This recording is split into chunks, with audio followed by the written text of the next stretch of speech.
Bonjour à vous deux. Bienvenue dans le 64 minutes. Alors, Maude Dugrand, vous êtes journaliste, vous publiez aux éditions du Rouergue La Petite République de Saillant, une expérience de démocratie participative. Et puis en face de vous, Bertrand Vaud, bonjour. Bonjour. Vous êtes depuis octobre 2017 le maire de Tournu, c'est une petite ville de Saône-et-Loire, en Bourgogne, qu'on connaît bien si on emprunte l'autoroute A7.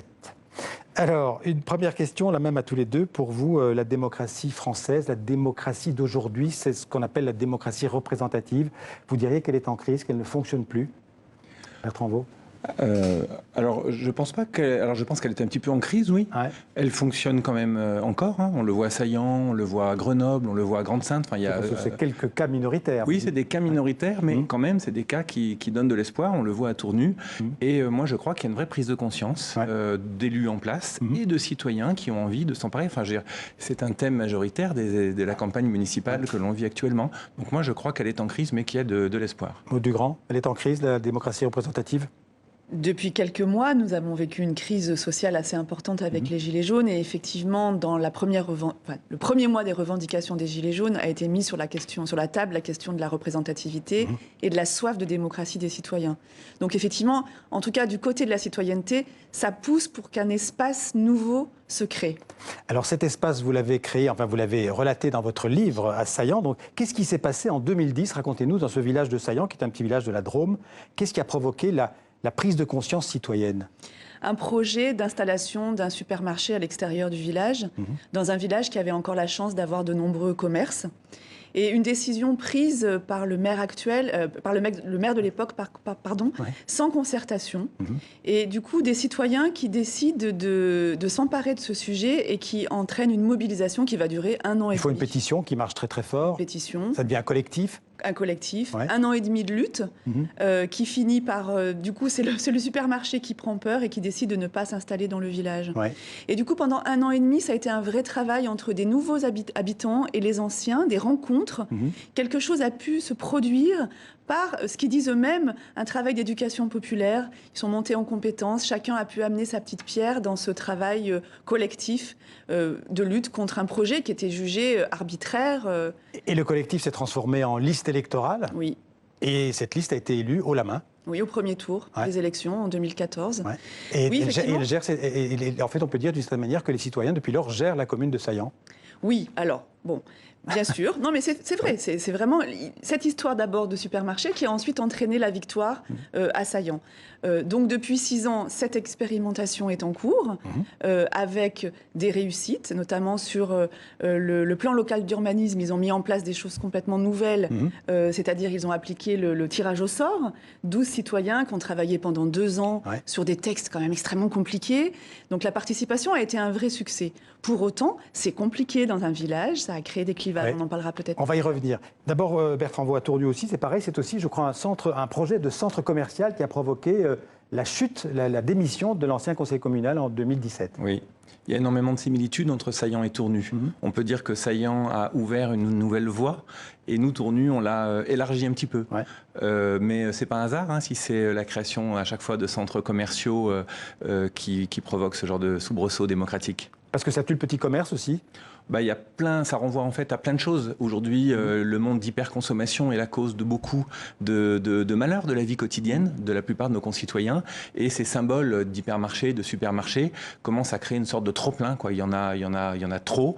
Et je pense que les gens font une sorte d'écœurement, d'overdose. Et ils ont envie de s'emparer de ces sujets-là. Et surtout, la façon dont sont créés ces nouveaux grands projets destructeurs sont complètement opaques, autocratiques.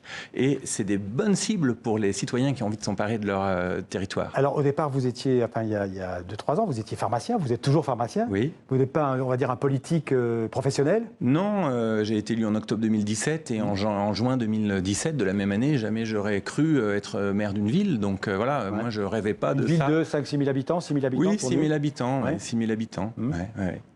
Et alors aujourd'hui, vous êtes devenu en 2 ans un politique professionnel ou pas? Oh non, je ne suis pas un politique professionnel.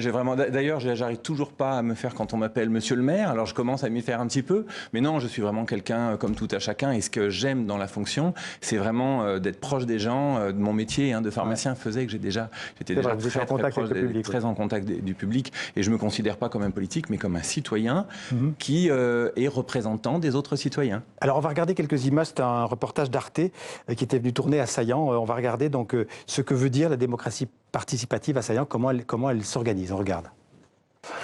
Bon, alors, on va commencer. Je rappelle le principe d'un comité de pilotage. Donc, les élus sont autour de la table, le public est autour et peut intervenir à tout moment dans les débats. Donc, on part sur le premier point. Donc le gros enjeu, c'était de savoir si on maintenait les... Normalement, ça, c'est à huis clos, ces réunions d'élus. Mais non. C'est normalement dans d'autres communes. Oui, mais c'est justement, on peut en profiter, puisque on a droit à la parole. C'est intéressant. En fait, c'est comme ça que ça devrait se passer partout. À Saillant, toutes les réunions de la mairie sont publiques. Mais en plus, une forme de surveillance des élus a été mise en place avec l'Observatoire de la participation, constitué de 12 citoyens tirés au sort. Alors, il y a donc le conseil municipal, comme partout. Et les citoyens ont le pouvoir de contrôler. Il y a un conseil des sages, c'est ça? Oui. Alors, le conseil des sages, à l'issue des 6 années, quand même, cette instance se questionne sur son identité. Voilà. Ce qui a été vraiment intéressant et ce qui est important de noter, c'est que le fonctionnement de la gouvernance a été changé. Oui. C'est-à-dire le pouvoir qui se partage autrement, en fait. Voilà. Le maire et la première adjointe fonctionnent en binôme. Chaque conseiller municipal fonctionne également en binôme, voire en trinôme. Donc leur idée était à la fois de lutter contre l'isolement des élus, parce que parfois on se retrouve tout seul devant des dossiers très lourds, et c'est quand même la majorité des cas, ils se retrouvent un peu dépassés parfois, mais aussi contre la concentration des pouvoirs, puisque c'était vraiment cette décision qui avait été fortement critiquée. Ouais. Voilà, donc la collégialité, la transparence et la participation, c'est les 3 piliers assaillants. Ça se passe pareil chez vous, à Tournu? Alors, on ne peut pas dire que ça se passe pareil. Ouais. Nous, ce qu'on souhaite, c'est que chaque citoyen, chaque habitant, chaque usager qui a une idée, quelque chose à dire, quelque chose à partager, et une ouverture, une fenêtre pour pouvoir le faire. Ouais. Après, et comment elle s'exprime cette fenêtre? Comment elle s'ouvre la fenêtre? Après, il y a des outils. Ouais. Donc, il y a plein d'outils qui ont été inventés à Saillant. Nous, on a essayé d'en créer d'autres. Puis, on utilise des outils qui existent aujourd'hui, qui sont dans le code des collectivités territoriales. Par exemple, les comités citoyens, qui sont des sortes de pré-conseils municipaux ou des préparations de conseils municipaux, qui sont remis entre les mains des citoyens, sont quasiment pas utilisés en France. Pourtant, ils sont dans la loi. Ouais. Et nous, on les utilise beaucoup. Quand on voit la participation souvent aux élections, les participations sont de plus en plus basses. Il y a souvent une abstention très très forte. Chez vous, c'est paradoxal. Il y a vraiment une implication, ce qui veut dire que quand on propose aux citoyens quelque chose qui marche, ils s'impliquent fortement. Oui, qui marche ou qui en tout cas permet la prise de parole. Parce qu'à Saillant, il y a une liste d'opposition qui s'est constituée. Ouais. Donc là, aux prochaines élections, il va y avoir 2 listes.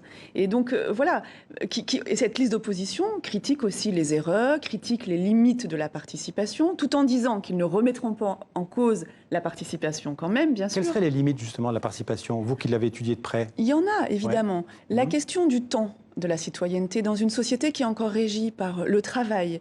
Quand vous êtes déjà très investi dans les associations, c'est pas si simple d'avoir un temps pour la citoyenneté. En tant qu'élu, c'est un travail de titan qu'ils ont mené à Saillant, avec peu de moyens. Bien sûr. Et ensuite, l'accès à la parole. L'accès à la parole est un marqueur social. La participation, en quelque sorte, offre la possibilité, mais il ne faudrait pas que ça tombe dans l'injonction non plus à devoir parler. Et encore faut-il savoir parler. Et quand on vit avec son voisin, ce n'est pas si simple d'aller exposer une pensée élaborée, politique, tous les jours dans une agora ou dans des assemblées citoyennes. Vous avez été élu en 2017 ? Oui. Comment ça se passe 2 ans après? Vous allez vous représenter là maintenant en 2020? Ça se passe très bien. On a tous envie de continuer. On a été élu à 24 de notre liste sur 29 postes. On a eu 63% des voix au premier tour de l'élection. Donc vraiment, il y a eu un déplacement en masse de gens qui nous défendaient.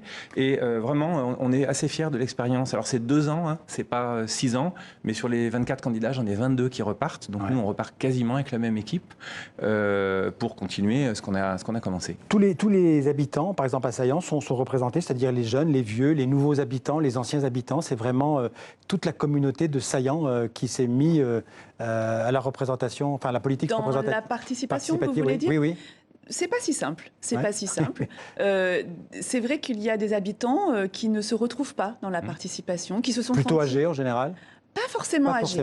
Il y a aussi une question sociale, je pense. Beaucoup de gens de la nouvelle équipe, enfin de l'équipe d'il y a 6 ans, sont quand même des nouveaux habitants. Mais ce qui est intéressant, c'est qu'ils ont quand même réussi à travailler aussi avec des natifs. Donc ensemble, ils sont arrivés à créer quelque chose.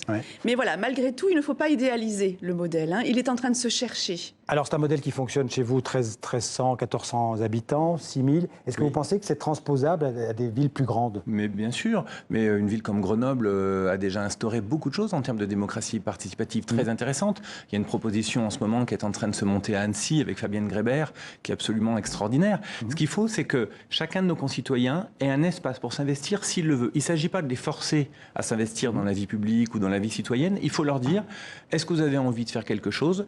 Oui, trouvez votre place. Et si vous n'avez pas envie, à nous de leur donner envie de venir. Vous pensez aussi que c'est reproductible dans des entités plus grandes, des municipalités plus grandes ? Moi, ce que j'observe, c'est qu'il y a beaucoup de listes citoyennes là, pour les prochaines élections. C'est évident qu'une liste citoyenne ne peut pas se constituer en 3 mois avant les élections. Celle qui y a besoin d'un travail au moins d'1 an et demi, 2 ans. Se faire accompagner aussi par des gens qui sont là pour vous aider à travailler cette matière nouvelle. Donc voilà, ça demande un travail quand même d'assez longue haleine, mais du coup, je pense que oui, ça peut se faire. Vous avez évoqué tout à l'heure les Gilets jaunes. Emmanuel Macron a proposé dans la suite des Gilets jaunes une dose de proportionnel, un droit de pétition, des référendums, par exemple, sur les enjeux climatiques. La Convention citoyenne. La Convention citoyenne. Est-ce que vous approuvez l'un et l'autre ces réformes proposées par le président Macron ? Ça doit aller beaucoup plus loin. La Convention citoyenne, c'est très intéressant. Je ne sais pas ce que lui va en faire, mais moi, je l'observe de très près et je retrouve des similitudes entre ce que ça a produit à Saillant pour ceux qui se sont engagés. Je retrouve des similitudes chez les personnes tirées au sort. Il y a vraiment, chez les citoyens tirés au sort, un engagement nouveau. Et ce sont des gens qui montent en compétences, qui apprennent beaucoup, qui travaillent beaucoup et qui, au bout du compte, sont capables de produire quelque chose de très intéressant pour un collectif. Moi, j'ai beaucoup de mal à répondre à toutes ces questions. Je ne suis pas politologue. Je pense que, par exemple, le référendum citoyen, il y a des avantages, il y a des inconvénients. On a beaucoup parlé du référendum d'initiative citoyenne, du fameux RIC. Franchement, je trouve que c'est très compliqué. Moi je ne suis pas un politologue ou un philosophe de la démocratie participative ou représentative. J'ai l'impression d'être un petit artisan de la démocratie, c'est tout. Donc vraiment, je me place à mon humble place, c'est-à-dire j'essaye de faire participer tous les citoyens à la vie de la commune. Je n'ai pas la prétention d'avoir des recettes miracles à l'échelle nationale. Je ne peux pas répondre à cette question.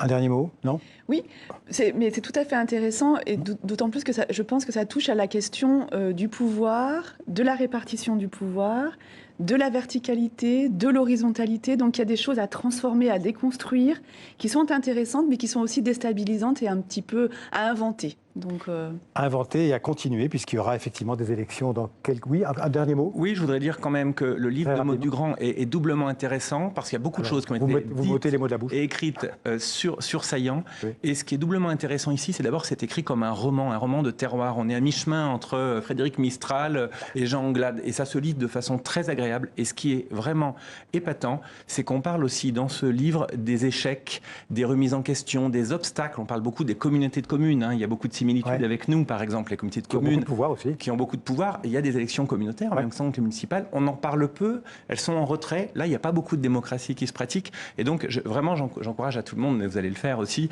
de lire ce livre de façon très agréable. Il n'est pas prise de tête. Ce n'est pas un livre politique, c'est une tranche de vie remarquable de ce qui s'est passé. Merci beaucoup Bertrand Vaux et Maud Dugrand. Donc, je rappelle le titre de votre livre, La Petite République de Saillant, aux éditions du Rouergue. Merci à tous les deux d'être venus parler de démocratie participative à TV5 Monde.